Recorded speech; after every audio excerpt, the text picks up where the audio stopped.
And now moving on to the third set of the team battles. The very final match of our day here in episode 2 of Street Fighter League US. Ajax Fidelity going up against DCQ is now up on deck to face off against Ajax Fidelity. I think both of these cats were introduced into Street Fighter League at the same time, perhaps. I believe you're correct on that one for sure, and they've been kind of staples of the scene going forward, or of the league, I should say. And honestly, DCQ, he's come up clutch in a lot of moments. He's been in these environments. He's been in this atmosphere. Mr. Easy Cake himself. I'm expecting him to be real comfortable in this scenario. Ajax Fidelity, he's been around the block a few years now, right? He's kind of achieving that veteran status. I'm looking for him to make a big leap in this SFL. Mono brought you back, right? As part of the Puerto Rican squad, as part of the Puerto Rican pride. It's time for him to step up and become a tier 1 player himself. Let's get into it. Ajax versus DCQ for the set. Man, these guys are swinging. You would have thought this was a button check as well, but it's definitely not. Both players trying to swing from the mid-range. Ajax Fidelity getting the first strike too. Checking the walk back from DCQ also. Big punish counter off the scissors. Look at the amount of damage you get, but also the mileage on this man. No limits. Psycho Crusher immediately after, right? Just making the most of that Psycho Mine again, implanting him with it. DCQ knows where his bread is buttered, fam. Oh, you got caught reaching. That's a quick lesson. DCQ is so fast, he's so explosive, man. It's the exact type of pace that we were expecting from him. It's really up to Ajax to kind of like stunt that and to suppress, excuse me, the momentum away from DCQ, but that's not impossible, I feel like, for the most part. Yeah, look at this. He's like, I know my win condition, bro, is to get this mine on you. Has consistently just looked for those type of conversions. Now throw loops to catch Ajax. Oh, yeah. Do it again. The conditioning is working out. Tried it one more. Totally understandable. Yeah, put the onus on the opponent. Make them do something different, right? Don't fry your own brain trying to figure out when the opponent's going to switch it up. And again, right, the drive rush throw. Oh! And he knew when the strike throw risk is even, he's going to reach. And man, DCQ just walking back, punishing the throw tech attempt. Beautiful conditioning in round 1. Dude, he has been so impressive. His overall journey from like his previous game into Street Fighter 6, like I think his overall understanding of the player's mental and what they're anticipating is so above a lot of other players. Like, even if it's, so let's say it's not. Like say it's like, oh, maybe it's like about the same as like a Mena RD or a Puck. I feel like he displays it in a different way in comparison. Like 100%. He knows exactly what to go for certain sequences just based off of reads alone. Yeah, he has a unique way of manipulating his opponent and really exploiting their habits. Like, there's a traditional way of doing it in fighting games. The DCQ finds his own interesting take on it. It is really cool to watch. Yeah.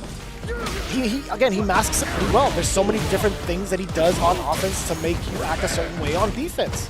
And now you can see his conditioning over with the overhead, right? Like you're gonna see that how it plays a vital part into later ventures into the round, if we even get there. Yeah, and all those throws in that previous round, right? The throw loops, even in this round as well. That's what caught Ajax reaching. Oh no! Try for the charge fierce. It was a good idea to get out of the corner at the very least. Yeah, that's something that will just kind of zoom right over there. Nice. Let's go, Ajax. Ajax Fidelity. Short him side. Live 2 with the round. That's what I'm talking about. Give me a heartbeat, bro. Oh no! Ajax, I don't mind the idea, just swinging afterwards, but DCQ wasn't really ready for a follow-up. Ready for that follow-up, though. The mine popping as soon as the scissor kick connects. One more mine, you dead, boy. Bang! Oh, this. That's a perfect 2. Both sitting at level 3. Immediately out the gate! DCQ just running into. And Ajax, he didn't have the conversion ready right there. You gotta have those on deck at this level. Oh, it's so tough. Walk up, second medium punch, the trade-off to just running into the forward heavy punch. Ajax Fidelity slowly trying to make his way out of the corner because DCQ just been so aggressive. And now utilizing some of his own gauge to move on forward. A big counter poke from Ajax. That's nice. That's a huge reward. Ajax feeling very confident off that hit. Gonna spin the full level 3. He's gonna take the health and drive gauge advantage because of it. But DCQ still locked and loaded. One drive rush cancel is all he needs to put this round away. One important tag. DCQ is also just one touch away. He does have critical art on deck. He's looking for a little bit of a flinch. The back throw now to force that error. Gets to do it again if he wants to. He's identified. Oh my, what a throw bait! DCQ luring Ajax Fidelity into the exact trap he wanted to implement. Was that jump in normal and then immediate OD head stomp? I think he walked forward like a tiny bit, like a frame or two, and then did OD head stomp, but yes, it was very quick. Like he put you in a position where you had to guess, and he was like, I know what you're gonna guess, bro. Just like the first game, right? Once you get to the point where the throw and strike are even in terms of consequence, that's when people start taking the most. And I think he put himself in a really great position too, because it was OD version of the head stomp. So either way, he wasn't really going to be losing that battle, hit or block. Yeah, exactly right. He still busts anyways, even if Ajax didn't reach in that instance. That's super smart layered offense from DCQ.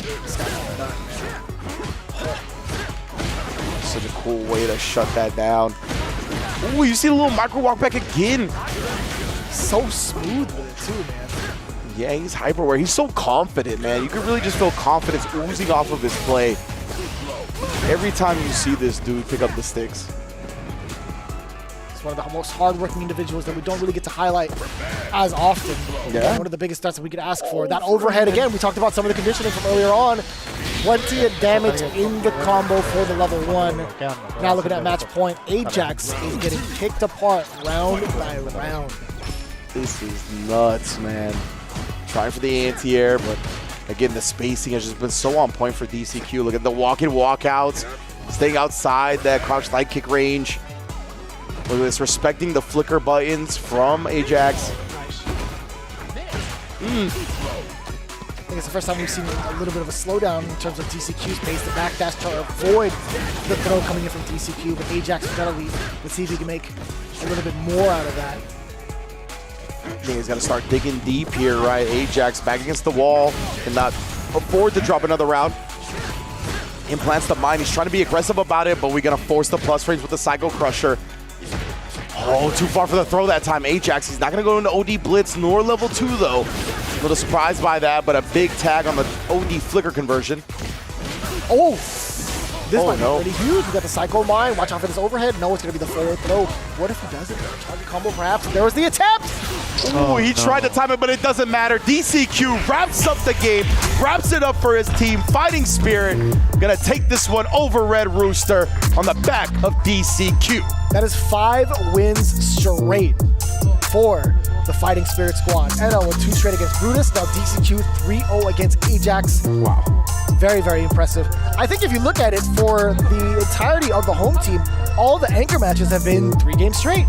Wow, you're right. Yeah. Punk got his versus Du. Kaba got his versus Noah. DCQ following suit.